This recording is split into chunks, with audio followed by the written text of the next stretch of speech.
All right, we are live. It's the Spin and Backfist MMA show, UFC 299 recap edition, live immediately after the main event. It's 1:43 a.m. Eastern Standard Time, and I'm fired up. It's one of those cards where after the UFC is over, I don't want to go to sleep afterwards because that card was so good. I think UFC 299 lived up to the hype, and we had a lot of fucking hype for it. We were pumped for this card for months. Are you guys in agreement that this was an awesome night of fights? Yeah, there was a little bit of a dull between, I mean, I don't want to call the MVP fight a dull, but, Yan, and actually, never mind. What am I saying? Because we had the JDM finish. So, yeah, I mean, lived up to the hype 100%. I can't believe a lot of things that happened, and that's what makes it great. And we had Dustin Poirier. I mean, what a moment. And then Suga Sean, we'll get to too. Just dominant. We said in our chat, truly the best performance, I think, in his entire career. You could point to the Aljamain, but that was just from the get-go. That was the best moment. This was like you got to see a 5-round performance, like a complete performance out of him. He was just dominant. And yeah, so I mean, hell of a night. And that's what we do. That's what we love to watch. Yeah, I mean, I would say Sugar was unbelievable, masterclass. I mean, the knee that Cheeto ate in that, I think the second round it was. Yeah. That sound it sounded like a gunshot. The crack. And then Sugar said he could have swore that he felt something literally fracture in his face, which would the sound it made would make sense. It literally felt like just like crushing skull. I thought it had to be his nose. Even in the moment, there were a couple jabs and straights that Suga hit him with, like in the minute or two after that knee, where I was like, oh, he's reacting like someone that just broke his nose. I think it might have been. It definitely might have been. In the replay, I almost thought he might have broke his jaw. Yeah, it did look like it landed a little low. Like over here. So I thought maybe he might have like hit him square right there and just busted his jaw. But that knocks out like everyone else in the division. Like Cheeto is just like the toughest motherfucker. Anyone. His face at the end of the fight during his post-fight interview it was just welt on welt on welt. It was crazy. I would say we're both great. He basically did the Cheeto basically what he did to Matinho. Yeah. Like maybe and Cheeto, like Matinho, kept coming forward. Like he's almost too tough for his own good. He was sharper. He almost was like more dominant tonight. I mean, he was, and just to show that he could go 5 rounds like that with good pace, I think was like very, because I think that's what everyone was thinking. That's partly what I was thinking. I was waiting for like coming into it. I was worried about him winning early and then Cheeto comes on late. But I mean, he just battered him the entire 5 rounds. Yeah. Shout out Balsley in the Rumble chat, his own bonk meter. Goddamn sure. Right. Also in the Rumble chat. This is a crazy stat from Mitt Romney. Heading into tonight, fighters coming off a Gaethje KO loss were 0-19 overall in the UFC. Did Poirier break that coming off the Gaethje KO curse? Gaethje has 19 KOs in his UFC career? No, I think that's his total career. That's like his, that can't be right. Yeah, I think that's his entire. Yeah, no way. I was about to say, I was like, shout out Justin Gaethje. I mean, like, I must have missed. He's got his own top 15. But Suga, geez, he was so fast, so quick, and there was something that we talked about before this fight. The leg kicks seemed like he handled those great. He went to the changing stances constantly, yeah, and he wanted to get this win back. Obviously, he calls himself undefeated, but that was, and also in the 5th round, he just kept coming forward and he kept fighting, going for the finish, which I think, and I'm not alone in this, that wins over a lot of fans. I kind of came into this not low on Suga. I think he's awesome, but I wanted to see a complete performance, and that was that. There's not much you can say about him. I didn't love the call out after, but I mean, I get it. He also did say, hey, I'll knock out Marab. That will be a hell of a fight. I wonder which one they'll do next. So this is my question for you guys. We talked about this recently on the show where we were saying, especially we were talking about Anik kind of agreeing with the take where it's like, you should have to defend your title X amount of times before you go up and challenge another champion. It should be 3, 5 times, something like that. He brings up Ilia Topuria, and there is something in me that's like, it's a fight I'd like to see. Also, as a Suga fan, I'm like, Merab is a very scary matchup. Which fight do you think is more winnable for Suga? Ilia Topuria at 145 or Merab at 135? I'll say what I think immediately. I think Merab. Yeah, me too. I think Topuria, because he's been bonked before. I think him doing the Topuria fight is a bad idea, really bad idea, and not now. I mean, even honestly, I think almost any time for him would be a bad idea, but I think especially like right now. Do you think it's just the power, or do you think Topuria is like sharper than him on the feet? Those 10 pounds are a lot, as we've seen with a lot. It's a different weight class. I'm not saying he can't go up there and beat Topuria, but also, and I know Aljamain, maybe it would not to take away from him. Maybe it was the end of his run. It didn't seem like he was 100% right in that fight, but Aljamain couldn't really get those takedowns going. And I know Merab's a completely different beast, but we've seen Merab bonked a little bit, and Suga throws. Yeah. He's fast, man. And the way he moves so much tonight, his footwork was unbelievable. His cardio was unbelievable. I know he kind of folded at the end. I think he gave everything in the last 5 minutes, and people would be like, oh, that body shot. I think it was just more like he was like, oh, man, thank God it's over. It was a good body shot, but it was a good shot. Yeah, it was a solid body shot for sure. He stood up, and then he sat down, and he's like, oh, it's over. And I think all of his adrenaline was just gone, which makes sense. I mean, he how many strikes did he throw? 200? Fuck ton. He hit Cheeto with like double the strikes that he got hit with. Well over 300 it was.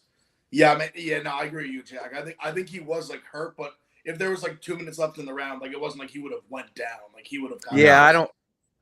And I agree with you said too, where like his corner was like basically telling him take it easy in the 5th round, and he like put his foot on the gas. I mean, honestly, he hurt Cheeto more than Cheeto's ever been hurt. Definitely. But I just go back to Topuria thing real quick. I just think Topuria is so much bigger, like just thicker. He can grapple. He can do all these things. He has his power. I just feel like Suga, like I think he would just walk Suga down until he landed a nuclear missile. Yeah.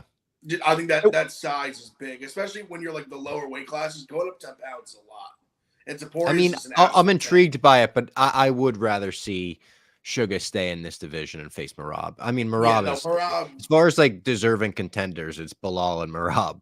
Yeah, and then everyone else. And with bantamweight, like there's too many worthy contenders for him to just go up that fast. Yeah. Like when you have Merab, you have like Sanhagen's there. Like, I mean, like Umar's about to get a big fight. You have like Peter Yan's back in the mix. Like people would love to see a Peter Yan Suga rematch. I think we'll get that at some point, regardless.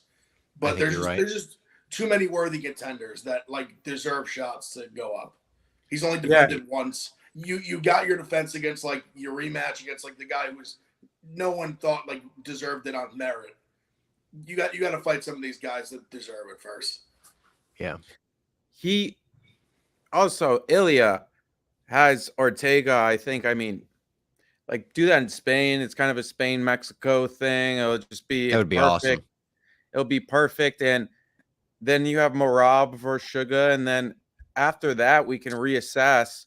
And if there's somebody else for both of them, then we can reassess after that. These two guys are young.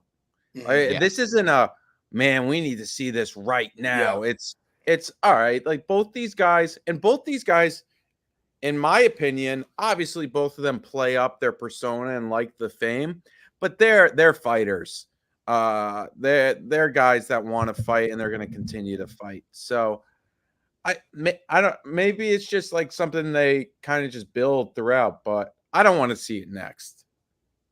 No. And one of the things that you brought up that I wanted to just highlight as well, the footwork of O'Malley tonight, unreal. Like they cut to Dean Thomas at one point, and he brought it up too. He's like, I think the big factor, the big difference here is the footwork. And he said like Cheeto like doesn't have fundamental footwork.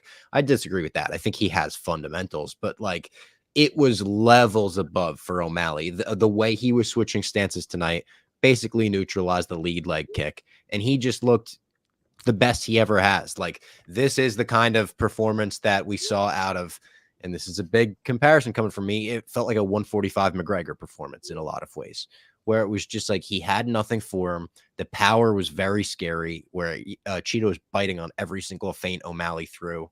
It was just a performance where O'Malley haters, I think, and O'Malley doubters can't really pick much apart here. This was like a masterclass. 100%. Speaking of amazing performances, I mean, it wasn't a perfect dominant performance. He had to face some adversity, but Dustin Poirier proved a lot of people wrong tonight. The first round, Benoit Saint Denis like basically walked through him, didn't respect his power, was taking him down. Poirier jumped the guillotine 700,000 times tonight. Every time he jumped the guillotine, he was in a worse position than he was previously. His corner told him after the first, like, enough with jumping the guillotine. Opens the second, jumps a guillotine. The second the round starts, they must have been like, what the this fucking guy? I tweeted he needs a guillotine intervention. He's completely addicted, but eventually he fought his way back up, landed a huge fucking knockout, and Benoit Saint Denis was in the shadow realm after the follow-up. It was a beautifully placed follow-up. You know, a lot of times people are able to get out of the way of those, but he landed it almost H-bomb style, Dan Henderson. Yeah, just phenomenal. Dustin Poirier, I thought he was almost at the point of like just being dead, but he wasn't. And he stunned him, I think, in the first round and then in the beginning of the second. And maybe it was just because it's Poirier and he's just a little bit better, but BSD looked a little bit slower tonight. I don't know. Maybe he was still just very strong. In the second round, he looked gassed to me. I don't know if it was from the takedown attempts or what, but he did look gassed.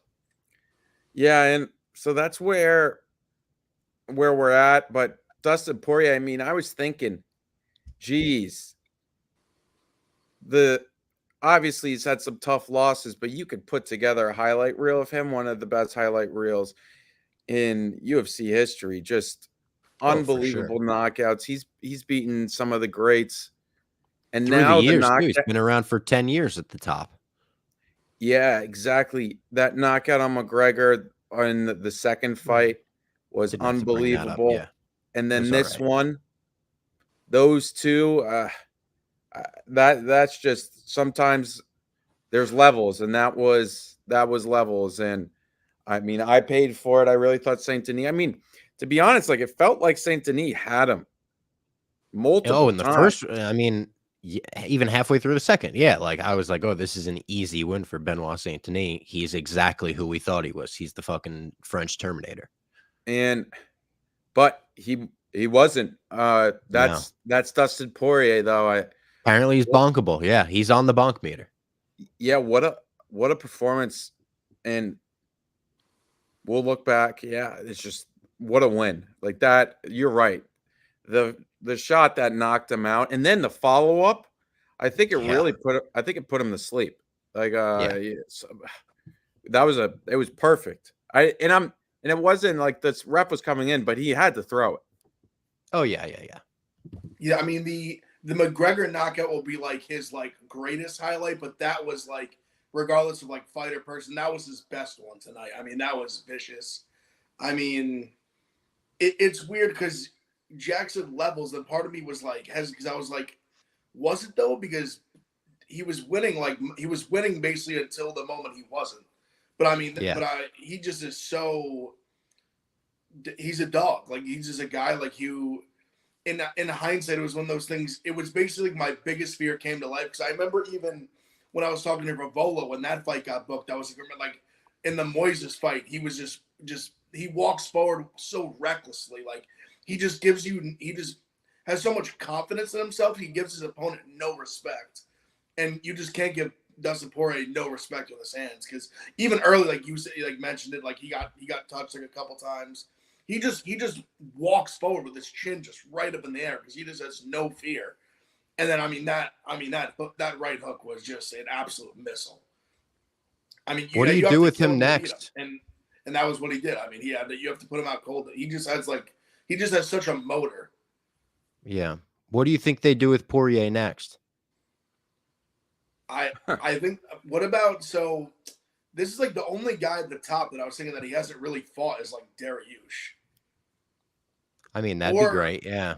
Or the maybe the loser of Charles Sarukian. It's so tough because Poirier is one of those guys who he's picky, especially at this point in his career with like who he wants to fight. We were shocked he accepted this fight. And I don't know, I don't know if I could see him accepting like the loser of that fight or even Dariush right now. Maybe I'm wrong. I was wrong about the Benoit thing. And like you said, there's nobody else he can face, but is he just going to sit out for a while? Maybe he'll hope Nate Diaz comes back. But yeah, like shit, Nate Diaz, sure. Maybe like him and Nate Diaz at the Spear or something. If that's what we're, even though McGregor's saying he wants Nate Diaz at the Spear. I mean, McGregor's saying he wants that to be his second fight of the year. It's like, bro, can we get one fight on the schedule? Yeah, unreal. But I mean, to me, like, I mean, Charles is an absolute superstar. So if Charles was to lose a Sarukian, I don't know how he could sit there and say like no to Charles Oliveira. Besides the fact of him just being afraid he's going to lose to him again. Yeah. But other than that, that'd be great. I just don't know who else like makes sense. Like, you give him like, is he going to fight like Gamrot? He's going to take like another one of these like young guys. I mean, like, what do you do with them other than that? I don't think he fights Gamrot after. I don't think so either. You know, yeah. He don't want to grapple. He didn't want to fight someone who's going to grapple the whole time.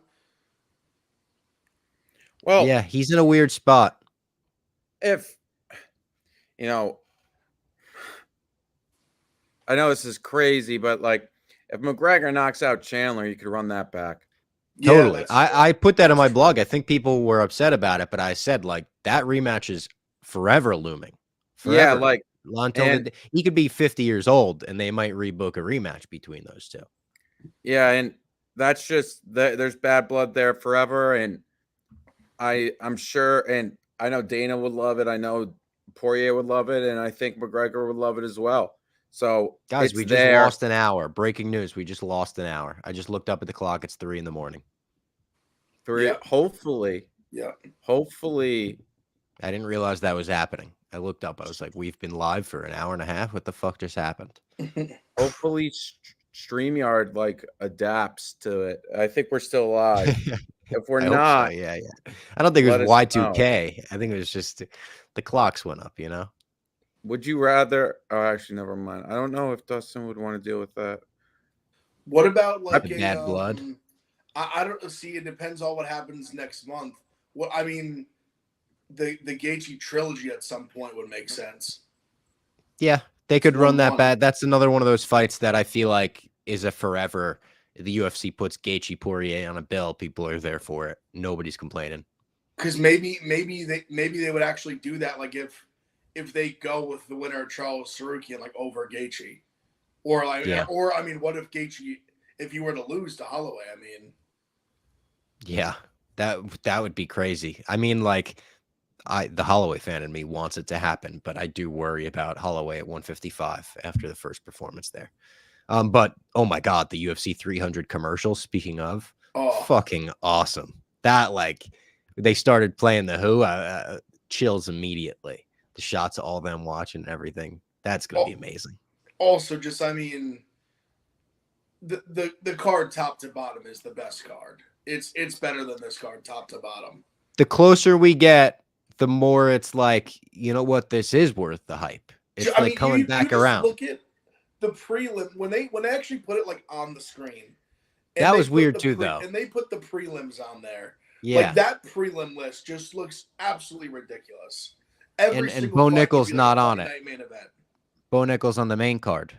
Yeah, wild. I think that's kind of a wild. They love Bo Nickel. That proved it. Crazy. He's not even the opening fight on the main card. They bumped Yuri Rakic to the prelims, and then they said initially they were going to do a 6-fight main card, and Aljamain and Calvin Kattar, which is now also on the prelims.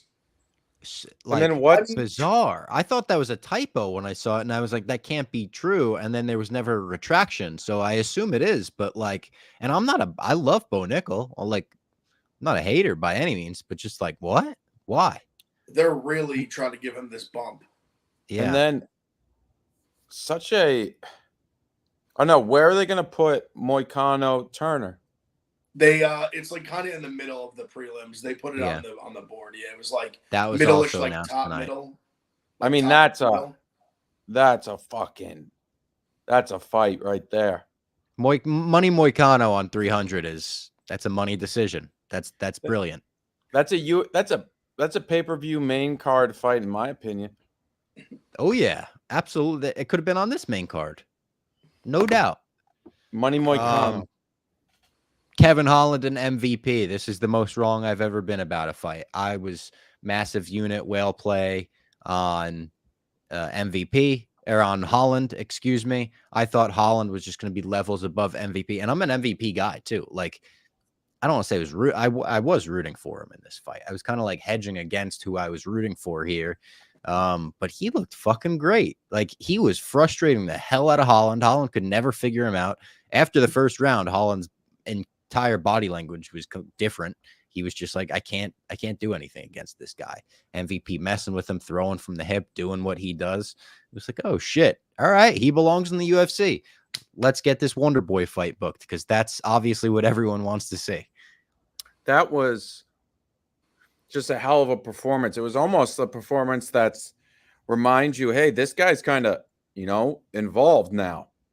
I thought he was kind of coming over to just kind of, and rightfully so, get the bag, kind of just build his name a little bit, then maybe do a few fights, and then that's that.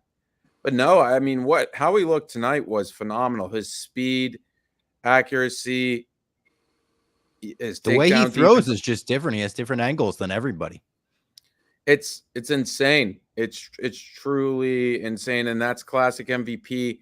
And even Holland said after the first round, "Hey, man, like, he's faster than we thought," and he looked great, and great walkout too with the Undertaker walkout. Yeah, it took would have him a been little cooler if Adesanya didn't already kind of do it.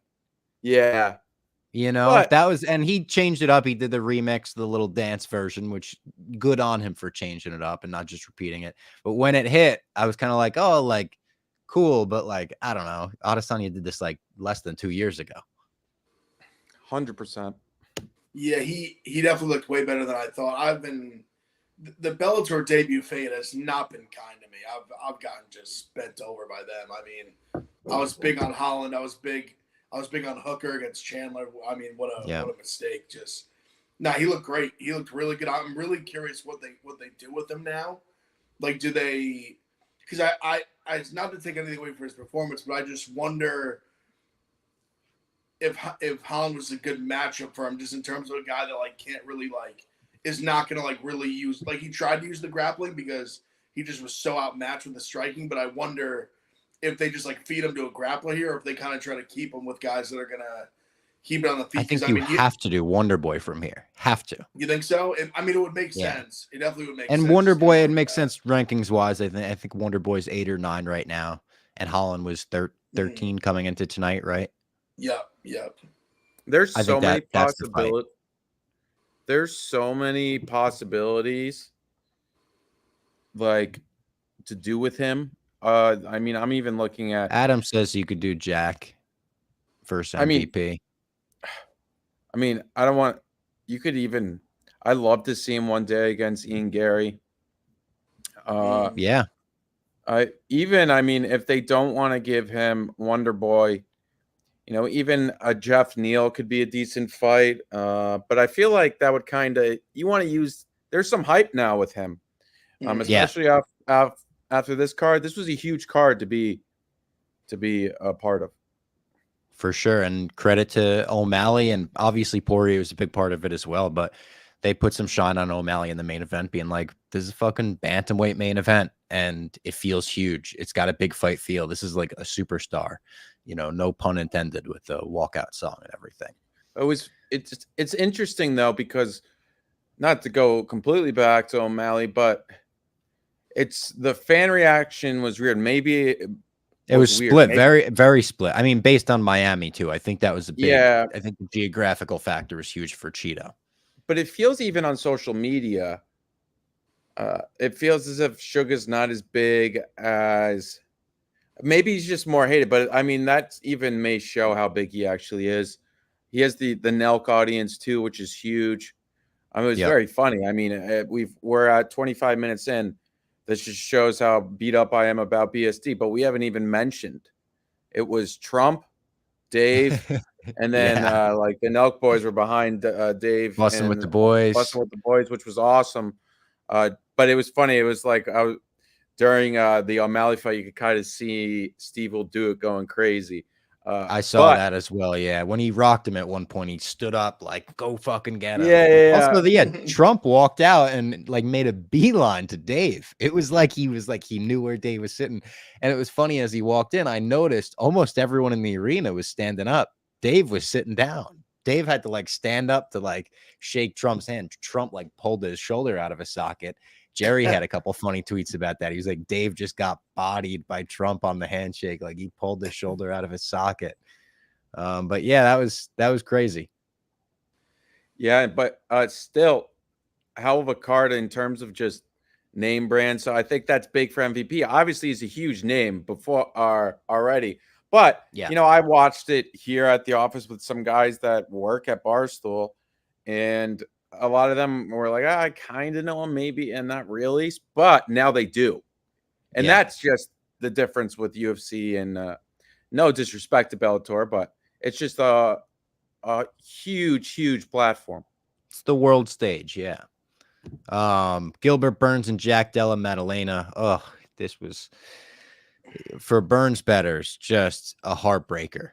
Burns wins. I thought he won the first 2 rounds. I saw some people had it 19-19 going into the third. I had it for Burns. It was close. There was nobody close to a finish, but he started the third round great. Got a takedown, had control for a while. I was like, all he's got to do is like hold on for like a minute. And this fight's won. It's an easy win for Burns. Easy bet win. Cash it. And then Jack Della got up, hit a perfect knee on the takedown, saw it coming a mile away, and got the finish. And it was, looking back, it was definitely a late stoppage. I think they could have stopped the fight earlier, but as a Burns bet, I was just like, no, give him time. He's fine. He's gonna roll his way out of this. He's gonna grab him. He's gonna get him in guard. No, he was dead. He almost did for a second. I think that was one of those. Was it Mergliata? Was it on that one? I don't know who it was. Or whoever it was. I think they were giving him that leash of like, you're up, you're like of like you were winning the whole fight. Like you're winning this fight. Like he gave him the you're winning this fight leash. That's what that was. Because they gave the official scorecards on 2 of them. He was up 2018. One was 1919. And I mean he was Gilbert was clearly winning that round up until that point. And there was like less than a minute and a half left of the stoppage. I mean, he got a little overzealous. He had like great position, got a little overzealous for like trying to go after the choke. I think kind of got reversed and then just ate a vicious knee. I got absolutely smoked in this card. A lot of my big like thoughts were bad. This was bad. I think Suga is the only pick I had that hit. I think I went like 1-8 or 1-9, something like that. Our Peter Yan was the only. Well, I guess we'll get to that one next, but that was the only one that I was like firmly like right about. But yeah, I mean, how about him calling out Shavkat though? I'll give him credit there. That was awesome. That's crazy. Calling out the boogeyman. Nobody's doing that. No one's calling that dude out. So good for him. That's obviously the fight to make. If he's calling him out, it's like make that. There's still part of me that I'm gonna sound like some Jack hater saying this. I still like don't fully like believe in him. I guess he's really. I mean, good. After that fight, yeah, it's hard to like. He lost 95% of the fight, or like I shouldn't say that. He lost a lot of the fight. When I see him, when I see like the way that like Gilbert was able to have grappling success, I just see like a few guys that I think would definitely be like bad matchups for him. Like obviously the Sean Brady fight was booked. I think that would be a bad matchup. Even like if he ends up ever having a fight like Bilal, I think Bilal would be like a very bad matchup. Shavkat, I think probably. I was gonna say, I think Shavkat's a really bad matchup. Like credit to him for calling him out, but I think he'll get smoked by him. But now the fact that he beat Gilbert, I mean, he's number 4 now. Like he just crazy like, vaulted himself into the top 5. So I mean, Shavkat JDM for a number 1 contender fight would be like either like an awesome like co-main event on like a pay-per-view or like just a like huge fight night. Like a fight night main event at a location. For sure. It's a shame that we have Ty Tuivasa fighting at the Apex next week. That was one they ran the headline for, and I was just like, Ty Tuivasa is going to do a shoey with one of the 7 fans at the Apex. Like, ugh, we got to get back in arenas. It was supposed to be on the Anaheim card. That's why. Oh, that's right. I think they moved it because they needed a main event, and they just put Ty on it. The first fight of the main card tonight was Petr Yan versus Song Yadong. Close fight through the first 2 rounds. I thought it was probably evened up going into the third, and then Yan took over, and Yan kind of showed the championship pedigree there. What he knows what it takes to win a fight. And DC was hyping him up pre-fight, almost like Ev was on the Spin and Backfish show. I was like, oh my God, it's almost like DC was listening to the Spin and Backfish show last week and just wrote down some of Ev's talking points. Yeah, I mean, go ahead, Jack, you ahead. Yeah, Jan he did what Ev said he was going to do and just reminded everybody. He kind of looked a little, not even bad in the first round, but I mean, that's what he's the machine. He kind of like slow start. Yeah. Slow start, but that's what it's kind of tough in these 3-round fights. But he's still around, and that just goes back to what we were talking about with Suga.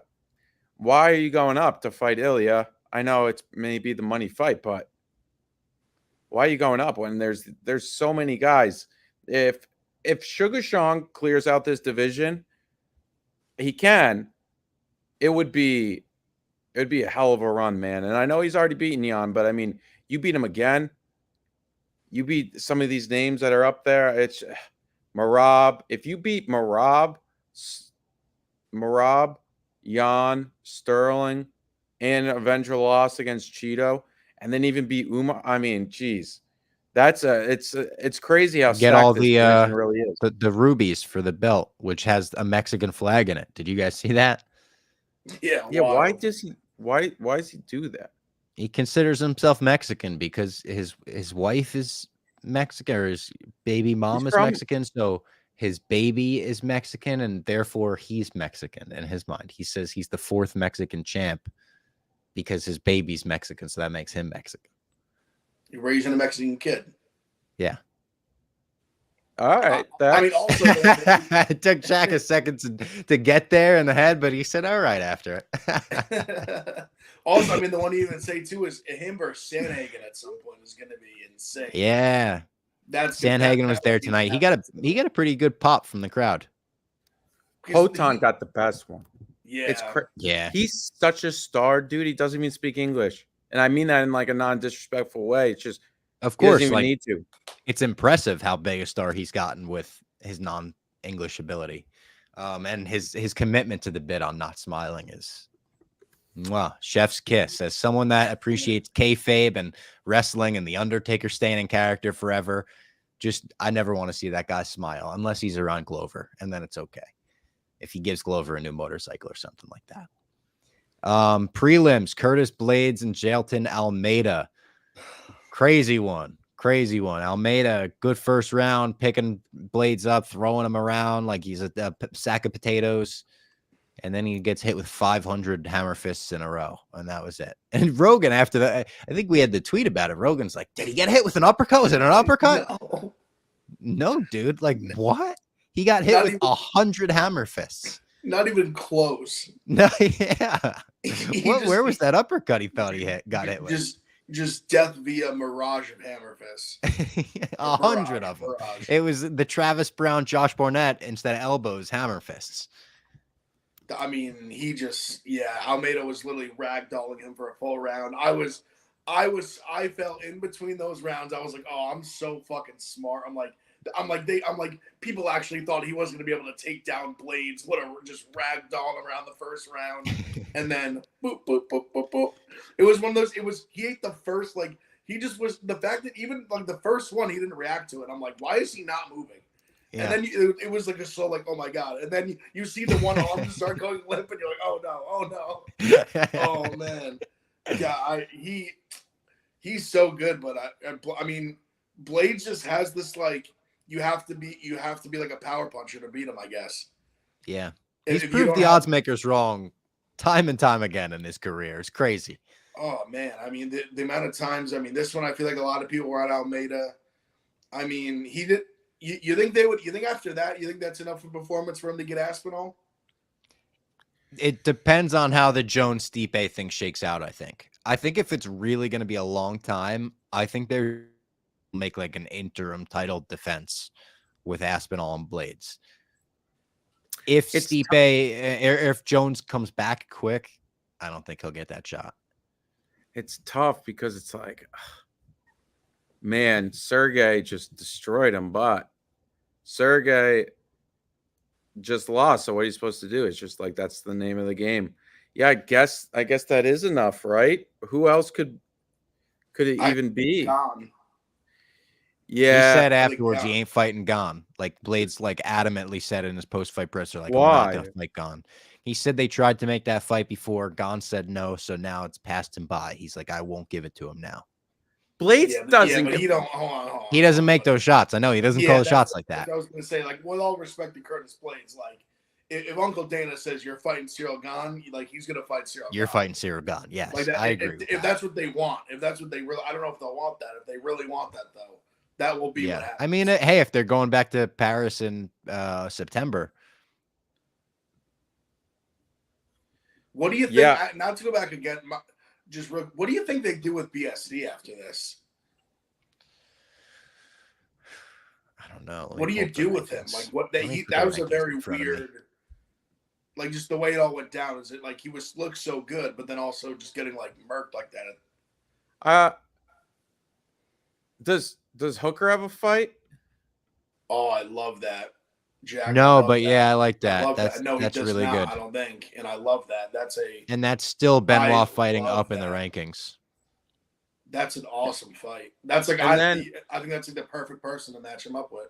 You're not putting him up against RDA after this, I don't think. No. RDA is ahead of him in the rankings, though. He's right ahead of him in the rankings. Then it's Jalen Turner, Fiziev, give him the winner. Dariush. Or you could even give him the give him Gamrot. But see, I think Gamrot would have been the fight they gave him, like if he had won. Yeah. I think they would have made like Gamrot him for like a #1 contender, and that would have been what headlined Paris, like something like that. I just wasn't I wasn't over the top impressed with Gamrot tonight. It is impressive beating RDA, but I don't know. I'm not. It's tough because like he's so good. Like he's like grappling. He's just like he's elite. Yeah, and I mean the fact that he like stylistic, like he's a nightmare for anyone. Like he's the kind of guy that can beat like a Sarukian, that can beat the boogeyman, but then he also can like have a performance like tonight where he was dominant, but he gets bonked early by like RDA, who respect him is almost 40 years old. Yeah. I mean, even the Jalen Turner fight, like he didn't look great. He got clipped a few times in that. Like, I mean, like Dariush, who took the big step up. Dariush like just was better than him, I thought, especially that day, obviously. So he's in a weird spot because I think he's like a tough matchup for anyone, but he's shown some cracks. BSD against the winner of Turner and Moicano could be great in France. That kind of lines up, gives him an extra month. That's a brutal knockout. I know he's a tough guy. Yeah, he probably shouldn't fight till Paris. Yeah, and that's sure. And then, that's fine. That's September. 6 months off, and that if he wins, Benoit Saint-Denis is going to be in our lives for a while. I don't, and I know we're not running him off. Nobody has, but it's just a reminder to everyone. I mean, that guy's going to be around for a little bit. I mean, but Gamrot, I agree with Evish. He's in a weird spot. Like, what do you do? And then I guess you could run back the Fiziev fight when he gets healthy.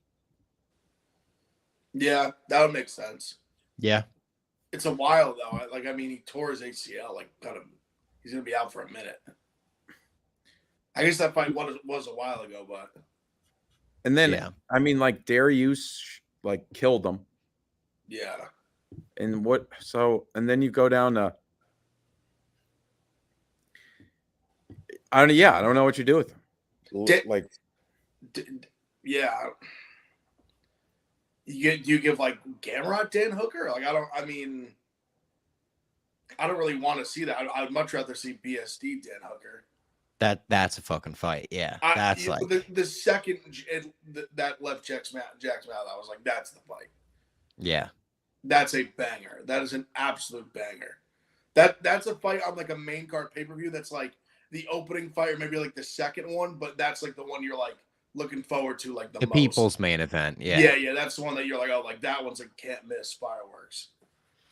Also, not a fight on this card, but it was announced on this card. Joanna Jędrzejczyk will enter the UFC Hall of Fame this summer. It was really cool to see like a really emotional reaction from her. They did the little picture-in-picture as they were cutting to the Hall of Fame induction video, and she was bawling her eyes out. Even afterwards, she tried to like give a cool face because she could tell how much she was crying.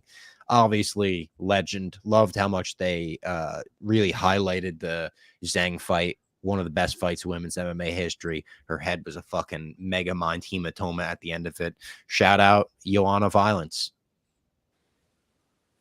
I mean, well deserved. That she really did a lot for the sport of women's MMA, and she deserves it. One of my favorites, truly one of my favorites. Her whole career to watch her go down, her reign of dominance, and then even when she started losing, she put on banger after banger after banger. She went out on her shield like nobody else went out on their shield, like throwing wild haymakers as she's getting knocked out. She was one of the best. Yeah, there's really nothing else to say except that. Like one of the GOATs, just phenomenal. Somebody you'll talk about forever in terms of greatest women's MMA fighters. She's up there. And obviously now she's in the Hall of Fame. I mean, she was knocking girls out in a weight class that girls like are just getting knocked out. I mean, she's like your she's like every like a hardcore, like she's like your hardcore fans like favorite women's fighter. Yeah, That's how I describe her. Some other fights on this card. Speaking of women's fights, Caitlin Sermonara, formerly Chukagian, versus Macy Barber. Macy Barber beat her. Pretty close fight. I thought it was probably evened up going into the third round, and Macy just took over. All right performance from Macy, obviously, like beating Caitlin's good for you in the division. I think it's a good win for her. It's a good win for her, though. You know, Caitlin's good, and I think we saw a pretty, like the Caitlin we saw tonight's the Caitlin we've seen throughout her career, which is a pretty good fighter. And Macy handled it pretty well. It's a grind to beat her, you know? Yeah, and so still, I mean, that's a good win for her. And I mean, Macy's continuing on. I would have loved to see it finish tonight, but I mean, that's always asking for a lot. And then, I mean, with her, I'm trying to think of who you could give her. I mean, she's like about. There's not a lot of people ahead of her. Yeah.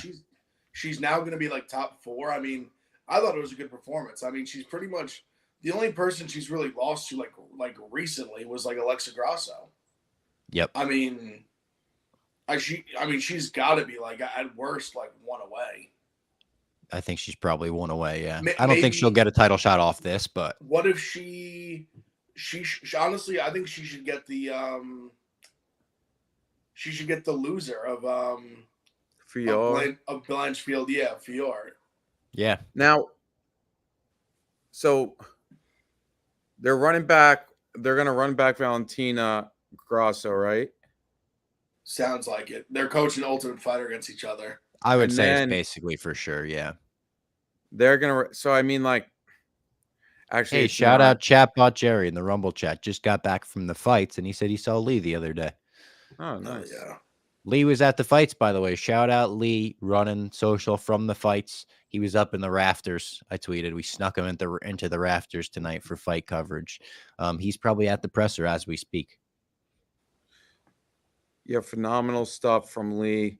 He was all over everything tonight.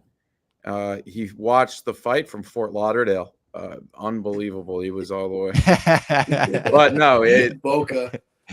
It's funny. Lee's either in the fucking either cage side, or cage side. I mean, there's no in between. And you know what the best part is? he loves it the same whether he's in the nosebleeds or cage side. Lee's one of the guys who lives, breathes, sleeps, eats, fights. 100% agree. What a performance! What a performance by Lee, as always on. What a perform! He gets a performance in the night bonus from us. You Yeah. get $50K. Kyler Phillips. Wow. Yeah. I think Kyler Phillips is the guy that we come away from tonight as like, holy shit. He was really good. A couple eye pokes worked in there, but he was real good. Yeah, he styled on Munoz. Pedro's, I think, he's still durable as hell. He ate some crazy shots in there, I thought, but he's just age is starting to catch up a little bit. Kyle looked great. I mean, they talk about a little bit on the broadcast, like the MMA lab, the 135ers, like they got Suga, Kyler Phillips, Mario Batista, Marcus McGee. They got like some serious 135ers all in that one. And they're all training together. Like, that's crazy. Iron sharpens iron, obviously. What else do we got on the card? Cutelaba versus Lins. Robles. Robles. Everything that we expected and more. His last 3 fights, 19 seconds combined. Tonight, 18 seconds. Big knockout. And I saw someone on Twitter, they called it a fadeaway knockout. It really was. The way on the replay from like the top angle, especially, this guy was slanted. He's almost on his back with the knockout. It's crazy. It was it was kind of like Stipe knocking out Werdum to win the title. He was running backwards like that and hit him with kind of a short hook. But yeah, Robles is he's the guy we expected, I think. Josh Parisian, poor Josh Parisian. He was a sacrificial lamb. But I mean, just the visual Parisian charging him like a wildebeest will be forever in my mind of just I literally thought of that kid that he's like, oh no, baby, what is you doing? That's literally the first thing I thought of. I was like, why in the world are you just running at him like a wild animal? Like yeah, he had that's balls. Like exactly like if you could have asked Robles like, what's like the one thing you want him to do? I hope he just runs straight at me. Like Robles like tripped and like kind of felt it, and then he just got up and just ran at him and just don't. Yeah. I mean, and that was one of those. Even though he wasn't like out cold, he just felt the power and was like, "Yeah, I'm good on this. I'm good on this." Well, it seemed like he argued the stoppage with the ref afterwards, and I was like, "Come on, no, dude, that fight was over." He insta like curled up. Yeah, I mean, he went full. And he got hit with a couple shots after that. He got hit with maybe 2 or 3 follow-up shots. Yeah, he got hit with the hook and then the one follow-up shot, and he went full like I want out. Adam says, "Does Parker Porter put up a better fight than Josh?" Yes. 100%. Parker Porter beat Josh Parisian. I mean, the fact we had to watch Josh Parisian tonight instead of watching Parker Porter put on a wrestling masterclass is a disgrace. But Robles, wow, what do we do next with him? He's good. He's gonna get at least one more can for sure. Yeah. They're definitely. I bet they'll give him more than 1 can. I'll bet they'll give him a couple more cans. Oh yeah, no, I know. I'm saying a minimum one. I'm saying one more like can. Like I'm talking like Jamal Pogues. No, like we're like not as good as that. Not that good. Yeah, no. Like they'll re-sign like Chase Sherman. Less. I think even less. Austin Lane. Maybe. Yeah. Austin Lane, maybe. Also, this was who's the worst Taffa brother? They're both bad. That would be fun though, but yeah, I think the Taffa brother would get knocked out probably. That's just a bad matchup for the Taffa brothers. He's too long. Yeah. By the way, tough night. Not even tough, but for Hunter. Everyone was like, who's this guy in the photo with Dave Trump? Oh, for Hunter Campbell? Yeah. And then people also didn't like if you were like, you got to know who that is. I think John Rich was mad at me. He was like, oh, you think I'm supposed to know that? I mean, yeah, if you're not a UFC fan, you definitely don't know who Hunter Campbell is.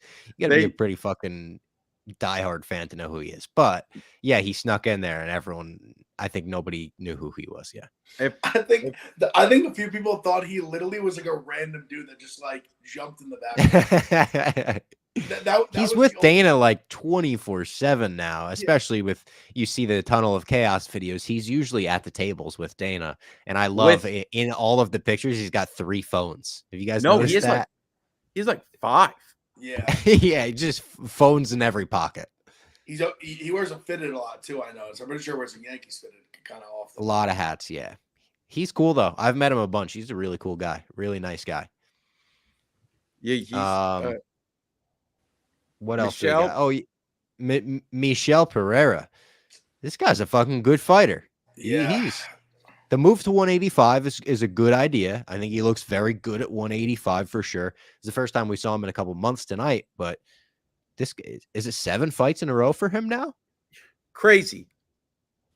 He was a meme fighter when he debuted. Yeah. Yeah, that's so funny. We were about to say we were saying the same thing. Yeah. He was a meme. He was a meme. I know. He was like the backflip guy. And now he's just beating everyone. I mean, they talked about he lost to Tristan Connolly because he danced too much and got tired. Yeah. Like now it's just like he's just making easy work of fucking running through people. Alex Jacek is good. Like another bad read by myself as well. But I mean, I guess he's just a murderer at 185. Maybe he's kind of one of the. He was. I mean, they talked about it too. What DC was talking about when he walked out. I mean, he's a huge dude. He also did a full dance routine in his walkout. It is nuts how he must have just been killing himself to make 170. Yeah. He had a full dance routine. He's the first guy since Stylebender to do something like that. And maybe we could get him on that 301 card in Brazil. And I think you could. Oh, I bet. What was this fight? It was like a minute. Yeah, it was like a minute, minute and a second. Maybe. Yeah. I think there's a chance he could have a pretty good fight, potentially get in the top 15 with the win there. Like, I mean, I was just like, you could give him. I don't think they'd put Joe Pyfer in that situation. Paul Craig too soon, especially. Paul Craig would be a good fight. 301 might be. You think 301 would be too fast of a turnaround for him? I don't think so. Didn't he say in the post fight, he was like, Dana, I haven't fought in Brazil since 2007, something like that. Like, he took no damage tonight. Yeah, I mean, yeah, and I guess now that like the 185 makes the cut, probably I will obviously way easier. Yeah, I mean, I'd love to see it. Who do you think they in like the back end of the rankings? Do you think they go there? Just somebody kind of like fun at 85, like. I mean, there's a lot of options for him right now. Paul Craig is always down the fight. Paul Craig, Chris Curtis. Yeah. Curtis would be interesting. Him versus Chris Curtis would be very interesting. Dulidze, that would be a banger. Oh, yeah. Dulidze just took kind of a beating. I feel like that'd be fast. Yeah. And Dulidze's 9. I don't know if they're giving him like number 9 right away. That's true. But I mean, there's a fight I'd love to see. There's some Brazilians around him right now that like they probably wouldn't want to do Brazil, but like Andre Munoz, Chao Barallo, those would all be great fights, but I feel it's like they probably wouldn't book those. Barallo, he's 15. They would book that. Yeah, I don't know if they'd want to do Brazil versus Brazil, right? Yeah, I also think they would see. I almost feel like they'd see the two of them as people with a lot of potential. Like they wouldn't want to match them up at like this stage. Yeah, true. And Chao's undefeated in the UFC. I mean, he's somebody that really like they've birthed some new stars in Brazil after the Aldo era and whatnot. Obviously, Poatan, obviously Pantoja. Davison is kind of still around. He's kind of a second part of his career now. But like, there's always these guys kind of popping up, and I'm really excited to see what he can kind of do. I mean,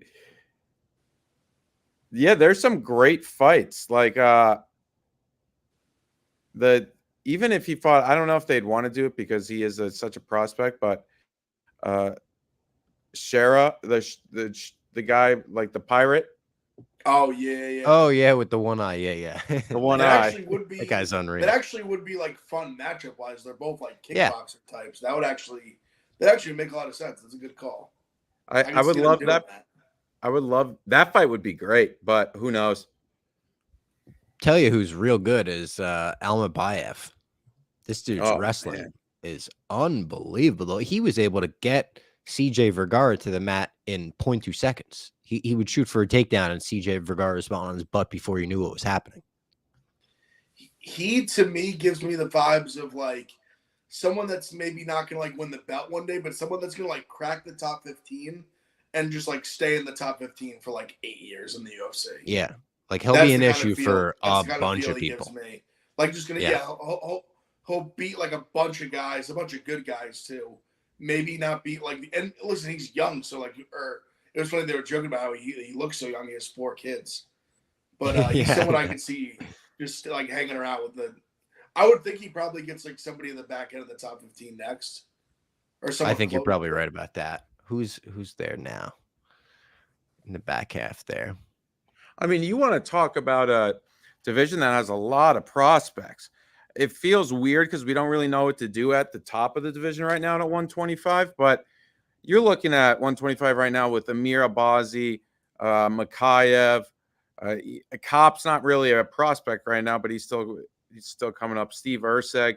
Then you have Tatsuro Taira, Asu. I mean, you go all the way Dude, down. Matt Schnell is 11. I feel like Almabayev beats Matt Schnell. And then even one last guy I wanted to mention on 125, Joshua Vans continues to just ball out. I mean, there's some really great guys in this division that are kind of coming up. And to Robbie's point, yeah, that would be interesting. Schnell, I mean, Schnell just doesn't do it for me, I guess. I mean, could you give him Ulanbekov, or would that be too much of a jump? Alex Perez, if Perez wants to fight again? I feel like those both would be quite the jump. I mean, he has Ode Osbourne's pretty fucking good. Maybe I'm just too high on him after tonight. I mean, they could. It wouldn't like shock me if they did. I mean, but I'll tell you a great fight. Him against Charles Johnson. I think that'd be a fucking okay, see, there we go. That I like. That I think makes like a lot of sense. And that's a guy that Charles has had some tough losses, but he's coming off a huge win over Azat.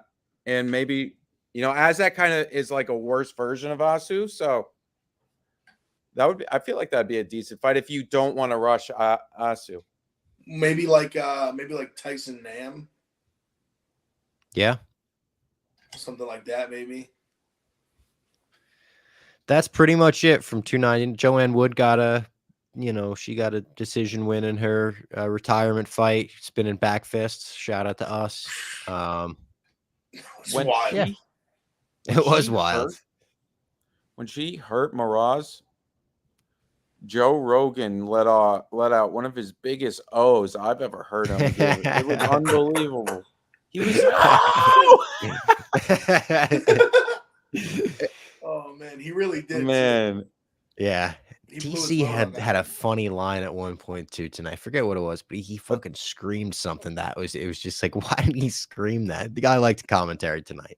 People shit on Rogan and DC all the time. I swear they cracked me up. Every fight card they do together, I'm like, God, these guys are good. Yeah, that no comment on. I think there was a kick that may have caused a little bit of a issue with Miraz, and then she was fine, but there was a wardrobe malfunction up inside something, and she had to fix it, and then DC and Rogan both were like, no comment, man. No comment. No comment. Yeah. Did you see the clip earlier this week, the weigh-in show, where someone, like a fan, wrote in or something and said, Laura, the weigh-in show is the best set of tits in the UFC and also Laura Senko. They were taking a shot at DC.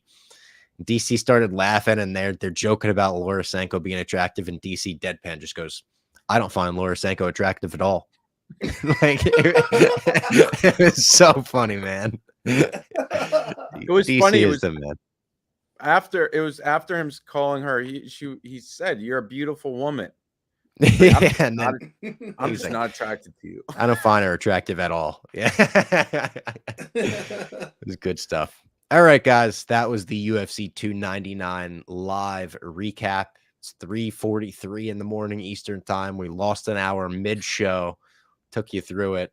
And we'll be back this week to talk about the UFC Apex card going down next weekend, next Saturday, the Tai Tuivasa card. So tune in, podcast feed, Rumble, and wherever you can get Spinning Back Fist. We appreciate you guys for listening. We appreciate you guys in the chat.